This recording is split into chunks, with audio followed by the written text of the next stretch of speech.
Welcome back to the Mountain Morning Show here on Park City Television. I am thrilled to be joined by some amazing Paralympic athletes from bobsled and skeleton, and I'm going to do my best here with this. Ready? Eric Eierdam, is that right? Okay. Yes, ma'am. Dorian Willis. Yes. Thank you, and Jason Lettice. Yep.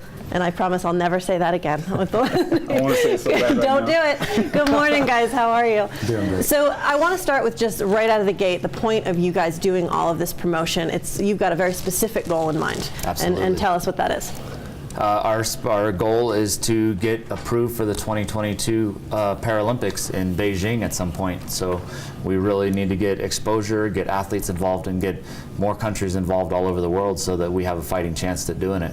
And so we have an exciting event coming up right here in Park City, down at Utah Olympic Park. You've got the World Cup right here in town. Yep, we're going to be racing on the 20th and the 23rd, and so we definitely want people to come down. When you see it on TV, it's one thing, but when you come down and watch it live, it's a completely different ballpark. It feels a lot different, I'll tell you. I've seen it. Yeah, it's wild, and I love it. And this is just one stop on your tour. You guys are on to Whistler, Lake Placid, and then you've got the European Championships as well. We're actually going to Norway, Oberhof, Germany, and then our World Championships are in St. Moritz, Switzerland this year. That's a tough place to go, isn't it? It's tough hard. tour. That's a tough tour. Those places sound tough. So talk to me a little bit about the start of this. Now, it actually, correct me if I'm wrong, but the National Ability Center here in Park City, was it 2002, 2003, was really the first time that somebody did the track?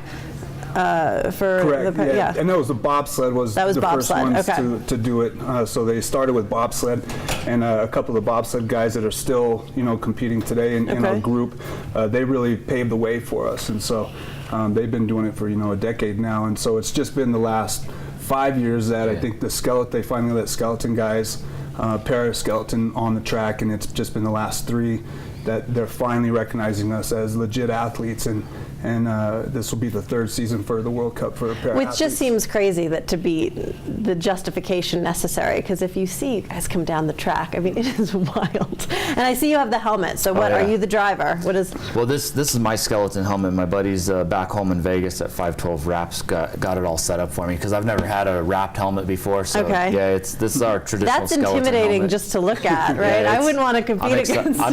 I'm excited. I can't wait. It's going to be so fantastic, and I hope everyone in the community gets out and supports these athletes, because it's incredible to watch no matter what. But then when you see, the goal and the end result, I think it's just super exciting. How did you all get involved? I'm always curious. Is it the adrenaline? Is it the athletes? Yeah, let me start with you. My prosthetic guy back home actually knew the first bobsled guy that started it here, and so he called me one day, said, "Hey, you want to go to Calgary and push a bobsled?" I said, "Maybe." Why not? So long story short, went up to Calgary, did a couple dozen runs in the back of a bobsled. Somebody up there said, "You should try skeleton."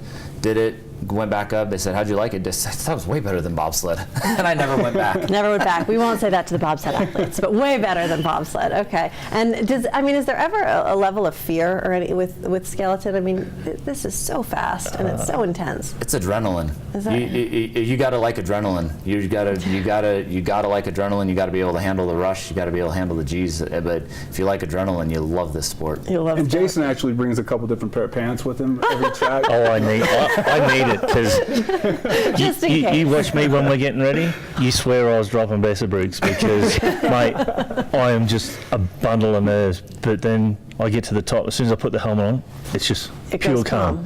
That's so interesting. And I find if I get a good start, by the time I'm out of corner 2 into 3, I've just got a stupid grin on my face, and I'm just loving it all the way down. You're just in like a zen state. Yeah, you're just super calm. It's an unbelievable experience. It's great to know that even you still get a little nervous though before the first race. I think everybody does, but you've got to have that relationship between fear and excitement. If you come in and you're overconfident and you're not scared and you don't have that fear, that's when something's going to go wrong. Absolutely. It's got to be a healthy relationship between the two. And a respect for the sport. A respect for the track. Because you're going so fast down the track that you really have to respect what you're doing and pay attention to each and every turn that you're on. Because if the minute that you're not paying attention, and I've done this where I've had a great run up top and And I was so excited that I hit a couple turns that I had been, having a hard time with during the week. Right. And as soon as I'm like, oh yes, that was awesome. You I lost wasn't paying focus. attention to the turn I was in, then the rest of the way down I had a hard time. So you really have to pay attention to what You you're have to doing keep the entire focused. way down the track. And how did you get started?